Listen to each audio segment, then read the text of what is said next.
Hero అవ్వకముందే అమెరికాలో famous అయిన వెంకటేష్ కృష్ణగారి నిర్ణయంతో హీరోగా ఛాన్స్. ఆ సీన్ కోసం భయపడిన వెంకటేష్ ఫ్యామిలీ సినిమాతో మనసులు పిండేసే హీరో, కామెడీ యాక్షన్తో నవ్వించే కథానాయకుడు. జోనర్ ఏదైనా హిట్ మాత్రం పక్కా. అందుకే విజయాన్నే ఆయన ఇంటి పేరుగా మార్చారు. ఎవరా అని ఆలోచిస్తున్నారా? మన విక్టరీ వెంకటేష్ గారి గురించి ఇదంతా. అవును మరి, చంటీగా అమాయకమైన యువకుడిగా, అందమైన సుందరకాండికి లెక్చరర్గా, బలవం పట్టి భామవల్లో ఈ నేర్చుకున్న బొబ్బిలి రాజాగా, సింగిల్ హ్యాండ్తో బాక్సాఫీస్ని షేక్ చేసిన గణేష్గా, వెంకటేష్ స్క్రీన్ పే చేసిన మాయాజాలం ఎవరూ మర్చిపోలేరు. మరి విక్టరీ వెంకటేష్గా ఫస్ట్ సినిమాతోనే ఇండస్ట్రీ మొత్తం తన వైపు తిరిగి చూసిన మూవీ కలియుగ పాండవులు. అసలు వెంకటేష్ హీరో ఏంటి అనుకున్న వాళ్లే ఆయన తప్ప ఆ సినిమాను ఎవరూ చేయలేరు అన్నంతగా వెంకటేష్ నటించారు. మరి ఆ సినిమా వెనుకున్నది ఎవరు? వెంకటేష్ హీరో అవటానికి గల కారణం ఆ సూపర్ స్టారేనా? What's the story? సినీ ఇండస్ట్రీలో ఒకరు చేయాల్సిన సినిమా మరొకరు చేసి హిట్ కొట్టిన సందర్భాలు ఎన్నో ఉన్నాయి. అలా చేసిన ఆ నటులు ఒక్కసారిగా స్టార్స్గానూ ఎదుగుతారు. ఫర్ ఎగ్జాంపుల్, తొలి ప్రేమ సినిమా సుమంత్ చేయాల్సింది, కానీ ఎందుకో అతను చేయలేదు. ఆ తర్వాత అదే సినిమాను పవన్ కళ్యాణ్ చేశారు. అది చాలా చాలా పెద్ద హిట్. పవన్ కళ్యాణ్కి మొదటి విజయం అందించడమే కాకుండా స్టార్ని కూడా చేసింది. ఇప్పటికీ ఓ కల్ట్ క్లాసిక్గా నిలిచిపోతుంది ఈ సినిమా.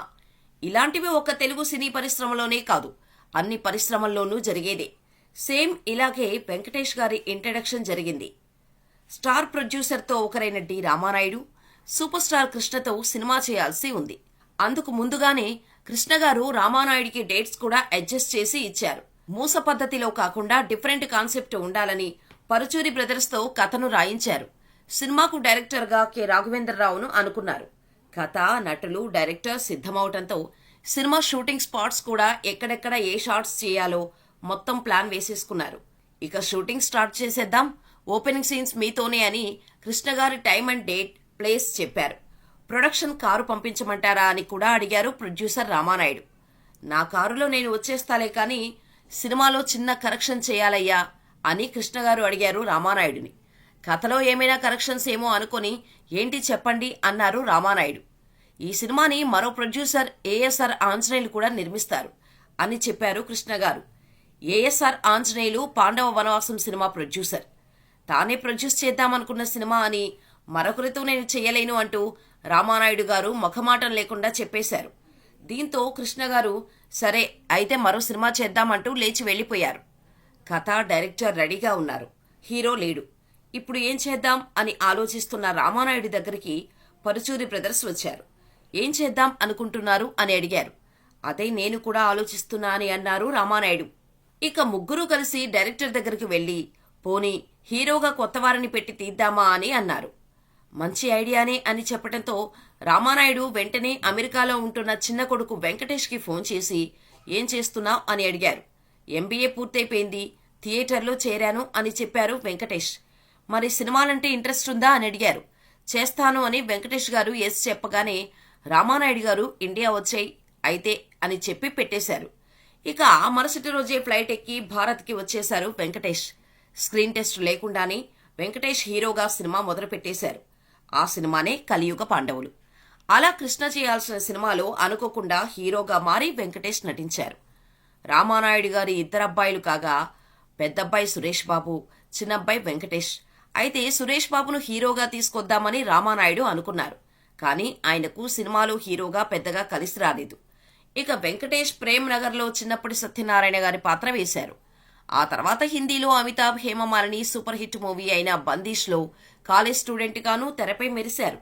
అయితే పై చదువుల కోసం అమెరికా వెళ్లి ఎంబీఏ కోర్సులో జాయిన్ అయ్యారు వెంకటేష్. అక్కడే ఫ్రెండ్స్తో కలిసి చిన్న చిన్న వీడియోస్లో యాక్ట్ చేసేవారు.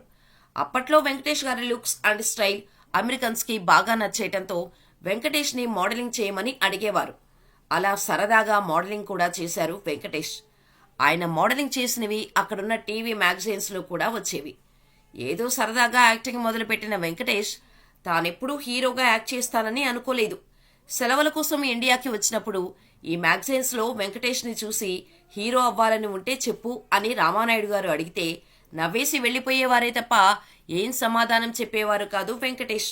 కానీ ఎట్టకేలకు తండ్రి ప్రొడ్యూసర్గా స్టార్ డైరెక్టర్ రాఘవేంద్రరావు గారితో ఫస్ట్ మూవీలో హీరోగా ఛాన్స్ కొట్టేశారు. ఇక కలియుగ పాండవులు సినిమా షూటింగ్ కంప్లీట్ చేసుకుని పోస్ట్ ప్రొడక్షన్ వర్క్ అయిపోయి గుమ్మడికాయ కొట్టేశారు.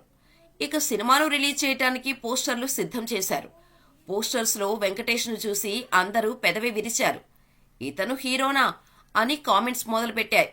అయినా సరే ఎక్కడా తగ్గకుండా సినిమాని 1986 ఆగస్టు 14న రిలీజ్ చేయించారు రామానాయుడు.